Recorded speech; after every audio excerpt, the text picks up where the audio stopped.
Welcome back to another episode of Hornet Nation. I'm Dan Schantz. And I'm Hallie Fox.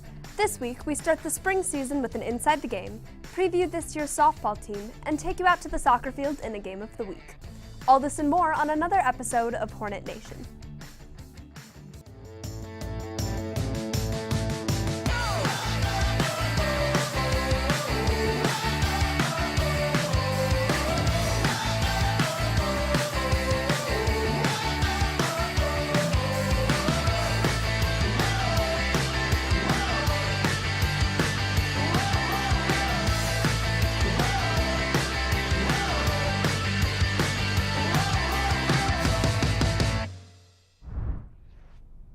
For many of us, there are sports we don't often know the rules of. On this segment of Inside the Game, Spencer Burgess teaches us the key positions in water polo.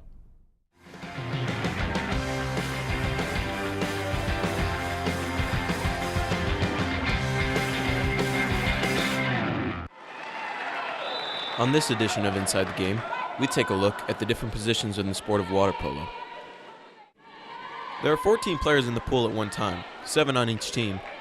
Arguably the most important of all the positions is the goalie, the last line of defense, only concerned with stopping the ball from entering the net. The remaining 6 players each have their own unique position. The first positions are the left and right wing.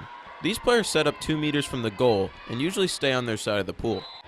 They are mainly concerned with finding openings for passes and attempting to score goals.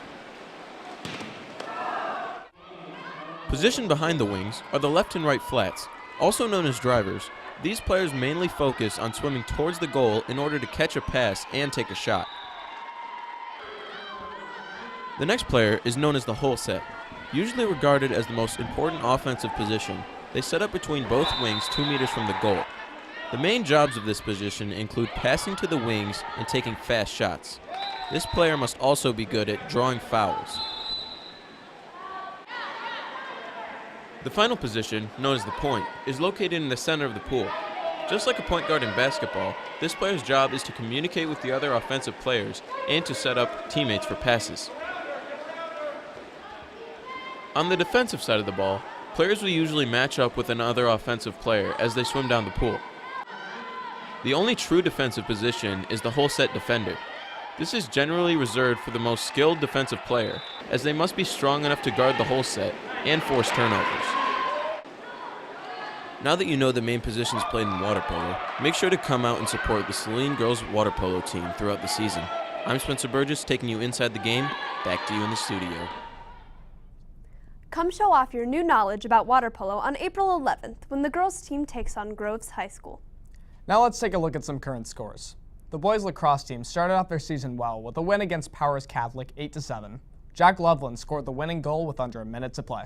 Maddie Murphy scored 6 goals against Dexter to lead the girls water polo team to a 15-3 victory. Both games took place on Tuesday, March 28th.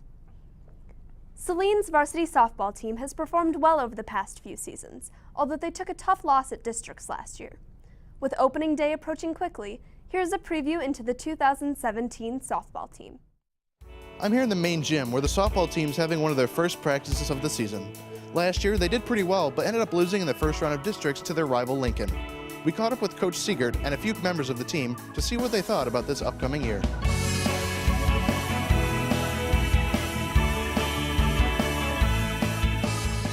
We had a pretty good season last year. We definitely didn't finish up the way we wanted to. We had a really rough district, and that's what we're trying to use as our encouragement for this season. Last year, I think overall did well. I kind of got hit with an arm injury later in the season. Last year as an individual, I actually ended up finishing all-state for third base.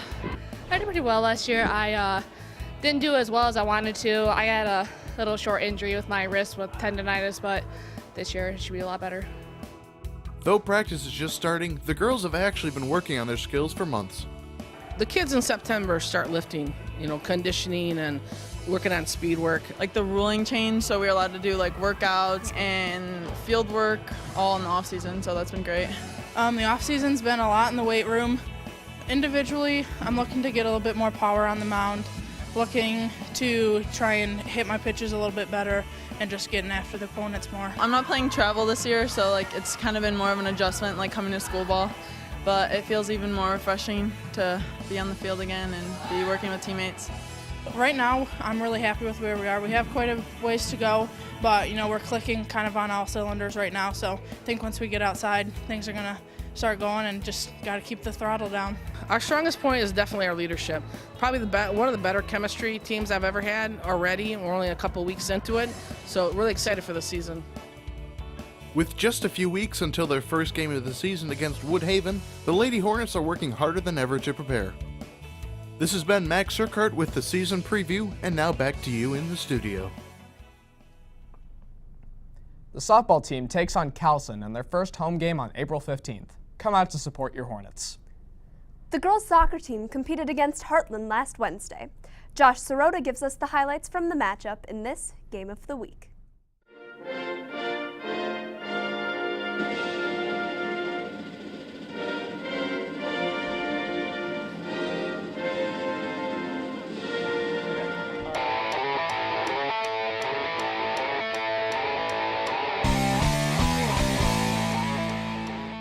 The Saline girls soccer team faced off against Heartland High School on Wednesday, March 22nd.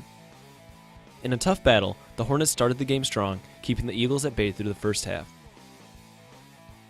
Their best scoring chance came when number 6, Genesis Pina, had a chance at a penalty shot and narrowly missed by hitting the crossbar. As the ball rebounded, number 5, Annika Dahlman, almost scored off a header. As the second half came around, the Eagles managed to break through the Hornets' defense and score the first and only goal of the game. Although the Hornets fought a tough half, in the end the game was finished with a score of 1-0. Good luck in your coming games. I'm Josh Sirota, now back to you in the studio.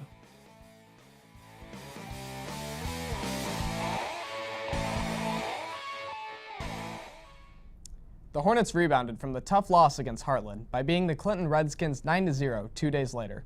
On top of that, they defeated last year's state runner-up, the Canton Chiefs, 2-1 on Wednesday.